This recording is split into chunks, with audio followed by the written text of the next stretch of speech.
আচ্ছা, গতকাল আমরা এই পর্যন্ত কাজ করেছিলাম, তাই না? একটা মাস্টার স্লাইড আমরা একটা ডিজাইন করছিলাম, এরকম একটা ডিজাইন। তারপর আমাদের এরকম একটা নর্মাল একটা স্লাইড ছিল যেখানে কিছু লেখা ছিল। তারপর একটা ছবি ছিল। ছবির ক্ষেত্রে আজকে অনেকে প্রশ্ন করছেন আমার ইঞ্চি কোথায়। ঠিক আছে, আমি কিন্তু গতকাল ক্লিয়ার করছি। এইখানে ইঞ্চিতে কনভার্ট করে তারপর কাজটা করতে হবে। বুঝা গেছে? তো আমাদের ক্যালকুলেটর আছে, মোবাইল আছে, মোবাইল তো ওইদিকে এলাও হবে না। বাট এখানে যেহেতু ক্যালকুলেটর আছে, আমি ইঞ্চিতে সেন্টিমিটার আমি কনভার্ট করে নিব। হ্যাঁ,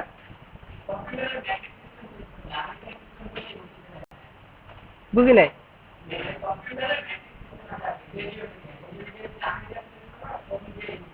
আচ্ছা, ওইটাও অনেক কাজ আর কি। ওইটা করে দিব না। এখন যেহেতু আমাদের পাওয়ার পয়েন্টের আপডেট ভার্সন ওইখানে অলরেডি আমাদের এখানে সেন্টিমিটারই দেওয়া আছে, সেন্টিমিটারই করতে হবে, সেহেতু আমাদের কনভার্ট করে নিতে হবে। ঠিক আছে? তো কনভার্ট করা তো একদম ইজি, বলেই দিছি। 2.54 দিয়ে আমাদের গুণ করে দিলেই হলো, তাই না? তো এটা পারবো আমরা। এরকম একটা স্লাইড করছিলাম, এরকম একটা স্মার্ট আর্ট ছিল, সেম এরকম একটা পাইসার ছিল, তাই না? দেন আমাদের এরকম একটা আমাদের অ্যানিমেশন অ্যাড করে একটা বাউন্সিং বল তৈরি করেছিলাম। এই পর্যন্ত ছিল, আর আমাদের দুইটা স্লাইড বাকি ছিল। তো আমাদের সেভেন স্লাইডে যেটা ছিল সেটা আমাদের কি একটা ভিডিও অ্যাড করা। ঠিক আছে, অনেক সময় আমাদের এরকম কিছু ভিডিও দেখাইতে হয়। তো ভিডিও অ্যাড করতে গেলে আমাদের ভিডিও থাকতে হবে। তো আমাদের পিসিতে ভিডিও থাকবে না, এটাই স্বাভাবিক। কারণ আপনাদের যেদিন পরীক্ষা হবে আপনাদের এই কাজ একটাও থাকবে না, ওই দিন সব ডিলিট হয়ে যাবে। কোনো ফাইলই থাকবে না এখানে, সফটওয়্যার ব্যতীত। নেট অফ থাকবে, নেট সবার শেষে দিবে, যখন নেটওয়ার্কের কাজ হবে তখন নেটওয়ার্ক দিবে। ঠিক আছে, এর আগে নেটওয়ার্ক অফ থাকবে। তো আপনাদের এখানে ভিডিও নিতে গেলে দুইভাবে নিতে পারি। একটা ভিডিও আমরা নিতে পারি কি স্ক্রিন রেকর্ড করে, অর্থাৎ এখানে আপনি ভিডিও অ্যাড করতে পারেন কিনা সেটা বড় কথা। কি ভিডিও অ্যাড করছেন সেটা বড় কথা নয়। ঠিক আছে? তো এখানে দুইটা জিনিস বলা থাকে। একটা এক্সপোর্ট করে ভিডিও নেওয়ার জন্য, আর একটা শুধু ভিডিও নেওয়ার জন্য, শুধু ভিডিও ইনসার্ট করার জন্য।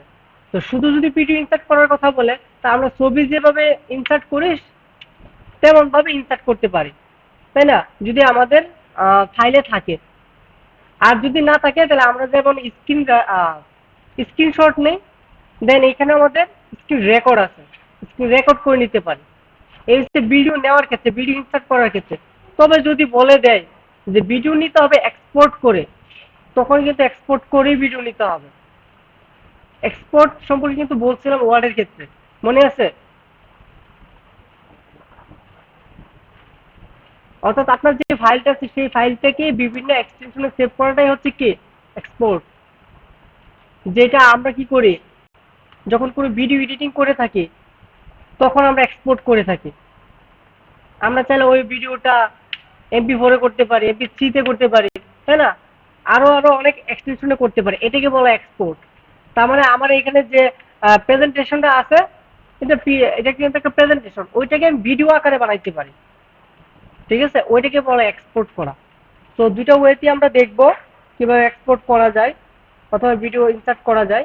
দেন প্রথমে দেখবো আমরা কিভাবে একটা ভিডিও থাকলে সেটা কিভাবে নিতে পারি। তো আমরা যাই কিছু নিয়ে আসবো তা ইনসার্ট থেকে নিয়ে আসবো। যে স্লাইডে থাকবো ওই স্লাইডে থাকা অবস্থায় ইনসার্টে যাব। দেন এখানে ছিল পিকচার, একটু ডান পাশে যদি যায় এখানে ভিডিওর অপশন আছে, খেয়াল করছেন? এখানে ভিডিও আপনি অনলাইন থেকে নিতে পারেন, আপনার ডিভাইসে থাকলে নিতে পারেন। তো ডিভাইসে যদি থাকে তাহলে তো ডিভাইস থেকে জাস্ট সিলেক্ট করে ইনসার্ট করে দেবো, তাহলে আমাদের এখানে একটা ভিডিও চলে আসবে। ঠিক আছে? আর যদি ভিডিও না থাকে তাহলে আমি কি করতে পারি, এই যে দেখেন স্ক্রিন রেকর্ড আছে। ঠিক আছে? তো আমি স্ক্রিন রেকর্ড যদি ক্লিক করি তাহলে এরকম একটা ইন্টারফেস আসবে স্ক্রিন রেকর্ডের জন্য, যেটা আমাদের অনেক সময় মোবাইলে আসে। আমাদের ডিফল্ট যে স্ক্রিন রেকর্ড ওইটা যদি আমি করতে যাই তখন কিন্তু আমাদের এরকম একটা চলে আসে। তখন আমরা যদি রেকর্ডে ক্লিক করি সেই রেকর্ড হয়। তবে এখানে রেকর্ডে ক্লিক করলে রেকর্ড হবে না, এখানে আপনাকে সিলেক্ট এরিয়া করে, মানে একটা এরিয়াকে সিলেক্ট করে নিতে হবে আপনি কতটুকু এরিয়াতে আপনি স্ক্রিন রেকর্ড করবেন। ঠিক আছে? তা আমি সিলেক্ট করলাম, করার পরে যে আমি এখানে এই যে এরিয়া দিয়ে দিলাম এতটুকু। দেওয়ার পরে এখন আমি যদি রেকর্ডে ক্লিক করি, এই যে রেকর্ড হতে থাকবে, দেখেন রেকর্ড কিন্তু হতে আছে। এখন আপনার কাজ কি, এখানে স্ক্রল করা। এখানে কি করা, স্ক্রল করা, অথবা কোনো কিছু এখানে কোনো কিছু নিয়ে এখানে আঁকাআঁকি করা, তারপরে বোঝা যাবে কি এটা ভিডিও হচ্ছে, ঠিক আছে? কারণ আপনি যদি স্থির জায়গায় থাকেন তাহলে ধরো বোঝা যাবে না এটা ভিডিও হয়েছে না এটা একটা জেপিজি। এই জন্য আপনাকে স্ক্রল করতে হবে। দেন এটা এখন সেভ দিব কিভাবে? আপনি কার্সরটা নিয়ে যদি একটু উপরে যান তাহলে ওই জিনিসটা চলে আসবে। দেন এই যে দেখেন এখানে যদি আমি ক্লিক করি তাহলে এটা সেভ হয়ে যাবে, আর এখানে করলে পজ হয়ে যাবে। বুঝতে পারছি? তো আমি এখানে দিলাম সেভ হয়ে গেল। সেভ হওয়ার সাথে সাথে কিন্তু এখানে চলে আসছে ভিডিওটা, দেখছেন? এটা আমি প্লে করি, রেকর্ড কিন্তু হতে আছে, ঠিক আছে? ভিডিও কিন্তু অ্যাড হয়ে গেছে। সাউন্ডটা অফ করে দিই আমি এখান থেকে।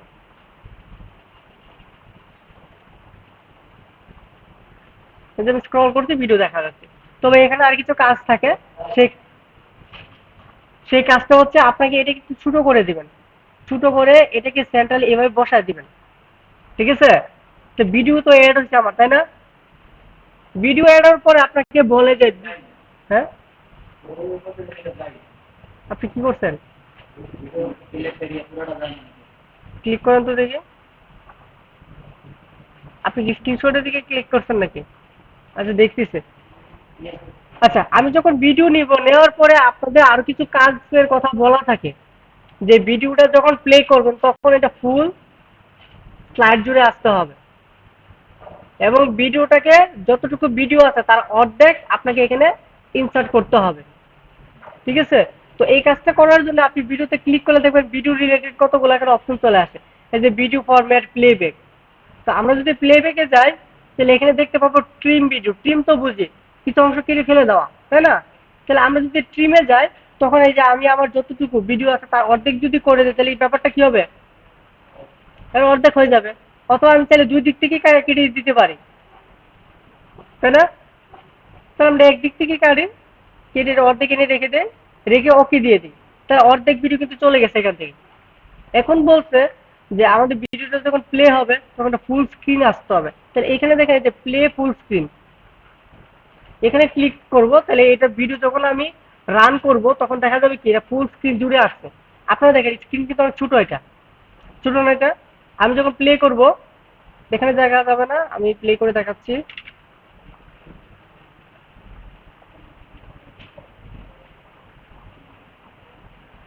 এই যে ভিডিও কিন্তু ফুল স্ক্রিন জুড়ে আসছে।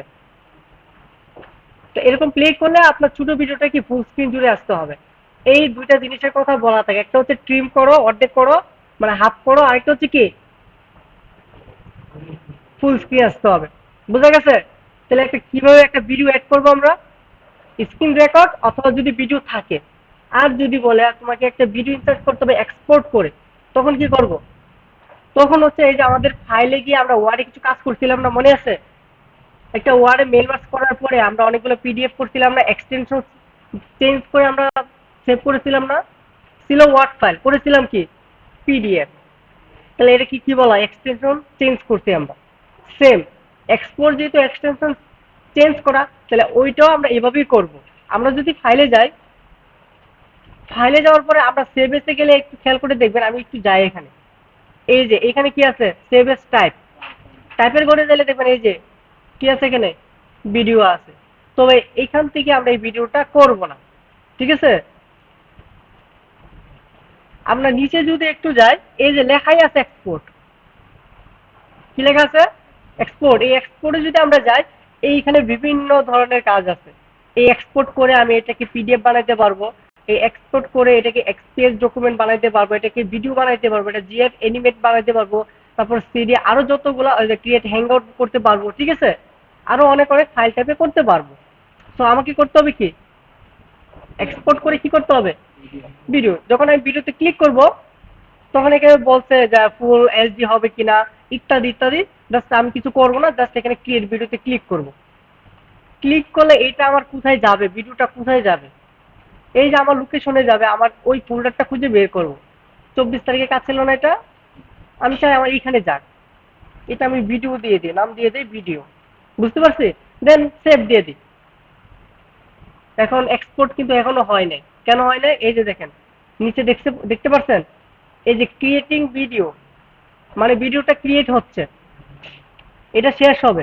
আপনি এখান থেকে স্ক্রল করতে থাকবেন, যখন এটা হইতে থাকবে স্ক্রল করতে থাকবেন, অথবা একটা থেকে একটা দিতে থাকবেন, ঠিক আছে? এটাকে প্লে করতে পারেন, অ্যানিমেট করতে পারেন, ঠিক আছে? এই কাজগুলো এখান থেকে করবেন। এগুলা আপনি যে কাজটা রিলেটেড আপনি ভিডিও চান সেই রিলেটেড, বা অথবা যে এনিমেট করতে চান সেই এনিমেটটা আপনি করতে থাকবেন, তাহলে এটা কি হতে থাকবে, ভিডিও হইতে থাকবে। তাহলে এক্সপোর্ট কমপ্লিট হয়েছে, তাই না? এখন আমরা নতুন আরেকটা স্লাইডে ভিডিওটা অ্যাড করি। আমরা যাই, হোমে যাই। এখন এটা ইনসার্ট করব কিভাবে? ইনসার্টে যাব, দেন ভিডিওতে যাব, দিস ডিভাইসে যাব, দেন আমাদের ডেস্কটপে ছিল না এটা, 24 জব 3, এই যে ভিডিও, এই ভিডিওটা আমরা এক্সপোর্ট করেছিলাম। ইনসার্ট করব, দেন এখানে কিন্তু এটা চলে আসছে, তাই না? ভিডিও আসছে না? এটা ছোট করে দিই একটু। ও, ভিডিও তো আসছে কিন্তু বোঝা যাচ্ছে না। আসলে আমাদের ওই একই ইয়া তো, ডিজাইন তো, ডিজাইনের সাথে মিলে গেছে, এজন্য বুঝতে পারছিলাম না। ছোট করে দিয়েছি যার কারণে এখন বোঝা যাচ্ছে, তাই না? মানে সাউন্ডটা একটু মিউট করে দেই, আর এটা প্লে করি।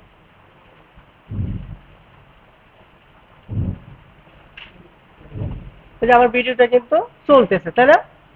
এখন এটার কাজ কি আমার, আর কি কি কাজ করা? প্লেব্যাকে গিয়ে এটাকে ট্রিম করা, এই যে ধরে আমি কমিয়ে দিলাম, ট্রিম করে দিলাম, তারপর কি করব, ফুল স্ক্রিন করে দিলাম, শেষ। এটার কাজ আমার মোটামুটি শেষ।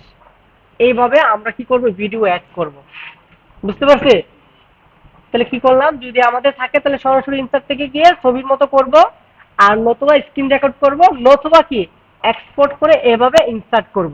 ক্লিয়ার বিষয়টা? Okay.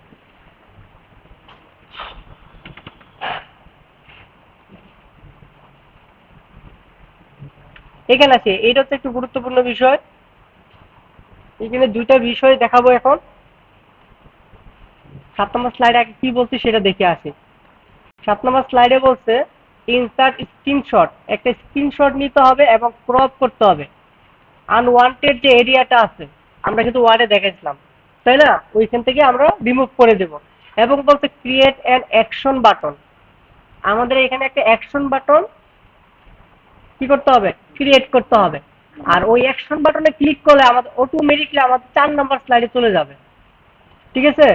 এই জিনিসটা আমাদের এখানে করতে হবে। এখানে এখানে যেরকম ডিজাইন দেওয়া আছে ওই ডিজাইনের উপর ভিত্তি করে করতে হবে। তাহলে এটা হচ্ছিল কি আমাদের স্ক্রিনশট, আর এইটা হচ্ছে আমাদের কি একটা এরো চিহ্ন, আর এরোর ভিতরে লেখা আছে click to go to slide number কত, 4। আর এখানে ক্লিক করলে সরাসরি কত নম্বর স্লাইডে যাবে, 4 নম্বর। এই জিনিসটা এখানে আমরা করব। তাহলে আমরা কি করবো, আগে স্ক্রিনশট নিয়ে একটা, যে কোনো অংশটা কেটে দিয়ে এইটাই নেই, নিয়ে নিলাম। এটার যেহেতু মেজারমেন্টের কথা বলে নাই, তাহলে আমার চেঞ্জ করার দরকার নাই, আমি এভাবে একটু ছোট বড় করে দিব। ঠিক আছে? স্ক্রিন রেকর্ড নেওয়া শেষ। তারপর ইনস্টলে যাব, শেপে যাব। শেপে যাওয়ার পরে এরকম একটা দেখে এরো নিয়ে আসবো। কোথায় আছে, এই যে এরো আছে, তাই না? তারপর একটা ইনসার্টে গিয়ে একটা টেক্সট বক্স নিয়ে আসতে পারি। এর ভিতরে লেখা আছে কি, গো টু স্লাইড নাম্বার কত, 4। যাই লেখা থাকুক সেই লেখাটা আমরা এখানে লিখে দেব, লিখে দিলাম, তাই না? এখন কত হচ্ছে, আমার এই তীর চিহ্নতে ক্লিক করলে আমার কত নম্বর স্লাইডে যাবে, এই স্লাইডে চলে যাবে। অর্থাৎ এই তীর চিহ্নটাকে আমাকে একটা অ্যাকশন বাটন তৈরি করতে হবে। বুঝতে পারছি? অ্যাকশন বাটনের কাজ কি, হ্যাঁ, আমার যখন প্রেজেন্টেশনটা চলবে, যখন রান থাকবে, তখন আমি ওই স্লাইডে ক্লিক করলে কি হবে, আগের স্লাইড অথবা যে কোনো স্লাইডে চলে যাবে। এটা হচ্ছে আমাদের প্রেজেন্টেশন দেখানোর ক্ষেত্রে সুবিধা। যেমন আমাদের দেখা যায় এক প্রেজেন্টেশনে মানে একটা স্লাইডের সাথে আরেকটা স্লাইডের সম্পর্ক থাকে। যেমন মনে করেন আপনি স্লাইড দেখাতে দেখাতে 3 নম্বর স্লাইডে গেলেন, কিন্তু 3 নম্বর কাজটা পরিপূর্ণ বোঝাতে গেলে 7 নম্বরে যেতে হবে। ঠিক আছে? তো আপনি 3 নম্বরে গিয়ে বললেন, অর্ধেকটা বুঝালেন, বুঝায় বললেন, আর বাকি অর্ধেকটা বুঝতে হলে আমাদের 7 নম্বর পর্যন্ত যেতে হবে। তো বুঝাতে বুঝাতে সাথে গেলেন, সাথে যাওয়ার পরে আপনি বললেন যে এই জিনিসটা এখন আমার 3 নম্বর স্লাইডে আছে। তখন 3 নম্বর স্লাইডে যেতে গেলে আমাকে আবার স্ক্রল করে যাব? না, অবশ্যই না। তখন এই যে আমি এখানে ক্লিক করব, আমার 3 নম্বর স্লাইডে চলে যায়, আমি বুঝাবো। ঠিক আছে? জিনিসটা আসলে হচ্ছে এরকম, যেটা আমাদের অনেক সময় করা লাগে। তো এটাকে বলা হচ্ছে অ্যাকশন বাটন। ঠিক আছে? আরেকটা হচ্ছে আমাদের হাইপার লিঙ্ক, অর্থাৎ একটা স্লাইডের সাথে অন্য একটা স্লাইড লিঙ্ক করা যায়, এটাকে বলা হয় কি হাইপার লিঙ্ক। একটা ডকুমেন্টের সাথে অন্য একটা ডকুমেন্ট লিঙ্ক করা যায়, এটাকে বলা হয় কি হাইপার লিঙ্ক। ঠিক আছে? অথবা একটা ডকুমেন্টের ভিতরে অনেকগুলো ওয়েবসাইটের লিঙ্ক কি করা যায়, অ্যাটাচ করা যায়, এটাকে বলা হয় কি হাইপার লিঙ্ক। তাহলে দুইটা জিনিসের কাজ প্রায় সেম, একটা হচ্ছে হাইপার লিঙ্ক আর একটা হচ্ছে অ্যাকশন বাটন। তাহলে অ্যাকশন বাটনের কাজটা হচ্ছে আপনার, এটা যখন আমি যখন আমার প্রেজেন্টেশনটা দেখাবো তখন কাজ করে, আর হাইপার লিঙ্কটা হচ্ছে তখন না আমি নর্মালি কাজ করতে পারি। ঠিক আছে? এই জন্য দুইটা জিনিসই এখন আমি দেখাবো। আচ্ছা, আগে অ্যাকশন বাটনটা তৈরি করি আমরা। অ্যাকশন বাটন তৈরি করার জন্য আমরা এটা সিলেক্ট করব। সিলেক্ট করার পরে ইনসার্টে যাব। ইনসার্টে যাওয়ার পরে এখানে দেখতে পারবো যে এইখানে আছে লিঙ্কের পাশে কি আছে, অ্যাকশন লেখাটা আছে। এই অ্যাকশনে যদি আমি ক্লিক করি তখন লেখা আছে নান। তখন আমরা যাবো কোথায়, হাইপার লিঙ্ক টু। বুঝতে পারছি? আমি এখন হাইপার লিঙ্ক করবো, এরুতে গেলাম, কি হাইপার লিঙ্ক করবো, স্লাইড। কত নম্বর স্লাইড করব, এই যে 4 নম্বর স্লাইড। দেন ওকে, দেন কি ওকে। তাহলে এটা কিন্তু আমার হাইপার লিঙ্ক হয়ে গেছে, প্লাস সাথে সাথে অ্যাকশন বাটনও ক্রিয়েট হয়ে গেছে। এখন আমি যদি এই যে এখানে কার্সর নিলে দেখেন আমাকে একটা মেসেজ দিচ্ছে, control plus click. Control plus কি ক্লিক, এটা হচ্ছে হাইপার লিঙ্কের কাজ। আমি যদি হাইপার লিঙ্ক ইনেবল করতে চাই, কন্ট্রোল প্লাস যদি ক্লিক করি, দেখেন 4 নম্বরে চলে গেছে। বুঝতে পারছি? তো এটা হচ্ছে কি হাইপার লিঙ্ক কাজ করতেছে। এখন অ্যাকশন বাটন কিন্তু কাজ করতেছে না। অ্যাকশন বাটন কিন্তু এখানে একটা ক্লিক করলে চলে যাওয়ার কথা ছিল। তবে আমি যদি এখানে রান করি, এটা দেখেন চলে আসছে। একটা ক্লিক করছি কিন্তু আমি কিন্তু কন্ট্রোল ধরি না, ধরছি হাত কিন্তু আমার উপরে ছিল। এটাকে বলে অ্যাকশন বাটন। কারণ তখন তো আপনার কিবোর্ড কাছে থাকবে না, থাকবে যখন আপনি দেখান তখন একটা পেন আছে আমাদের, ইয়ে একটা লাইটের মতো ইয়ে আছে, ওইটা দিয়ে আমরা কি করতে পারি, প্রেজেন্টেশন দেখাইতে পারি। ঠিক আছে? তখন আমরা ক্লিক করলে যেন ওইটা এক স্লাইড থেকে অন্য স্লাইডে চলে যায়, এটাকে বলে অ্যাকশন বাটন। তাহলে অ্যাকশন বাটন আর হাইপারলিংকের মধ্যে পার্থক্য বোঝা গেছে? বিষয়টা ক্লিয়ার? তাহলে অ্যাকশন বাটন ক্রিয়েট করতে পারবো না, জাস্ট কি করব, ওইটাকে সিলেক্ট করব, ইনসার্টে যাব, অ্যাকশনে যাব, দেন হাইপারলিংক সিলেক্ট করে ওইখানে যত নাম্বার স্লাইড, ওই স্লাইডগুলো দিয়ে আমরা জাস্ট ওকে করে দিলে কি হয়ে যাবে, ইনসার্ট হয়ে যাবে। কিন্তু নর্মালি কিন্তু আপনি ক্লিক করলে কিন্তু এটা হাইপারলি অ্যাকশন বাটন কাজ করবে না। কিন্তু আমি যদি কন্ট্রোল ধরে যদি ক্লিক করি তাহলে কিন্তু হাইপার লিঙ্ক হিসেবে কাজ করে। বুঝতে পারছি? তো এখন কথা হচ্ছে, অনেক সময় আপনাকে সরাসরি বলে দিবে যে হাইপার লিঙ্ক করো, যে তুমি পাওয়ার পয়েন্টের ওয়ার্ড এর একটা ফাইল তুমি অ্যাটাচ করো হাইপার লিঙ্ক করে। তো ওইটা তো আর আমি অ্যাকশন বাটন দিয়ে করতে পারবো না সরাসরি, তাহলে এটা হাইপার লিঙ্ক করতে হবে। তো হাইপার লিঙ্ক করতে গেলে সাপোজ মনে করো আমি এই স্লাইডে একটা ইনসার্ট নিয়ে আমি একটা এখানে টেক্সট বক্স লিখলাম এখানে কি আহ, একটা লেটার। ঠিক আছে? অথবা হচ্ছে এনএসডিএ ওয়েবসাইট। ঠিক আছে? বুঝতে পারছি? সেম। তো আমি যদি এই লেটারটাকে সিলেক্ট করি, সিলেক্ট করার পরে যদি কন্ট্রোল ধরে আমি যদি কে দিই, হাইপারলিংক হচ্ছে কন্ট্রোল ধরে কে দিলে কি হয়, হাইপারলিংক আসে কন্ট্রোল ধরে কে দিলে। অথবা হচ্ছে যদি ম্যানুয়ালি করি তাহলে ইনসার্টে গেলে দেখেন অ্যাকশনের সাথে কি আছে, লিঙ্ক আছে, তাহলে এরকম একটা পপ আপ চলে আসবে। বুঝতে পারছি? আমি লেখাটাকে ফুল সিলেক্ট করি তাহলে আমার জন্য সুন্দর হবে। আমি রিবন থেকে করতে পারি, মানে মেনু থেকে, অথবা কি কন্ট্রোল কে করলাম, করার পরে এখানে কতগুলো পপ আপটা যদি কি খেয়াল করেন তাহলে বুঝতে পারবেন। এখানে বলা আছে এক্সিটিং, মানে এক্সিট যেটাকে বলি আমরা, এক্সিট মানে কি বাইরের সোর্স। অর্থাৎ আমার এই লেটারটা যদি আমার এই কোনো ধরনের এই পাওয়ার পয়েন্টে না থাকে, প্রেজেন্টেশনে না থাকে, তাহলে তো আমাদের এক্সিট থেকে নিয়ে আসতে হবে। আর প্লেস ইন দিস ডকুমেন্ট মানে কি, আমি যে ডকুমেন্টে আসি, অর্থাৎ একটা স্লাইড থেকে আরেকটা স্লাইডে গেলে কিন্তু প্লেস ইন দিস ডকুমেন্ট হবে। অথবা আমি যদি নতুন করে কোনো কিছু ডকুমেন্ট তৈরি করতে চাই তাহলে ক্রিয়েট ডকুমেন্ট। কোনো ইমেল যদি আমি অ্যাড্রেস এখানে অ্যাড করতে চাই, ইমেল অ্যাড্রেস। কোনো ব্রাউজার পেজ যদি এখানে আমি করতে চাই, লিঙ্ক করতে চাইলে ব্রাউজারে যাব। ঠিক আছে?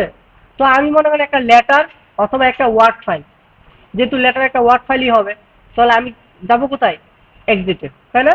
এক্সিটে যাওয়ার পরে, এখন এক্সিট জিনিসটা যাওয়ার পরে এখানে দেখেন যে কারেন্ট ফোল্ডার, আপনি কোন ফোল্ডারে আছেন। সাপোজ আমি এই যে এখান থেকে ফোল্ডার সিলেক্ট করতে পারি। এই যে দেখেন আমি এইখানে এরোতে ক্লিক করার পরে কিন্তু আমার সমস্ত ফোল্ডার, সব ধরনের ড্রাইভ ফোল্ডার কিন্তু এখানে শো করতেছে।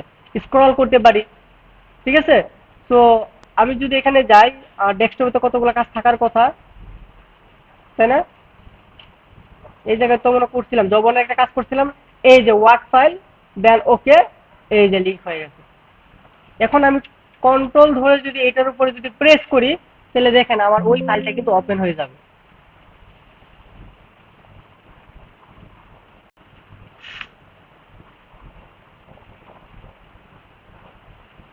একটু সময় নিচ্ছে। তার মানে এরকম কাজ আমাদের কিন্তু করতে হতে পারে। মানে আমরা তো সরাসরি এখানে সব ফাইল দেখাতে পারবো না, দেখাতে পারবো না। তখন একটা স্লাইড যখন আমি বুঝাবো যে আমার এই কাজটা, যখন ওই স্লাইডে আমি ক্লিক করবো তখন আমার ওই জিনিসে নিয়ে যাবে। আমার একটা ডাটাবেস দেখানো উচিত, কিন্তু আমার কি এখানে ডাটাবেস বানাইতে পারবো না। তখন আপনি ওই ডাটাবেসের ফাইলটাকে কি করে দিবেন, হাইপার লিঙ্ক করে দিবেন, লিঙ্ক করে দিবেন। এইভাবে করতে হবে আর কি। তখন এখানে লিখে দিলেন যে আমার ডাটাবেস, ডাটাবেস ফাইল বা ম্যানেজমেন্ট ফাইল, ঠিক আছে?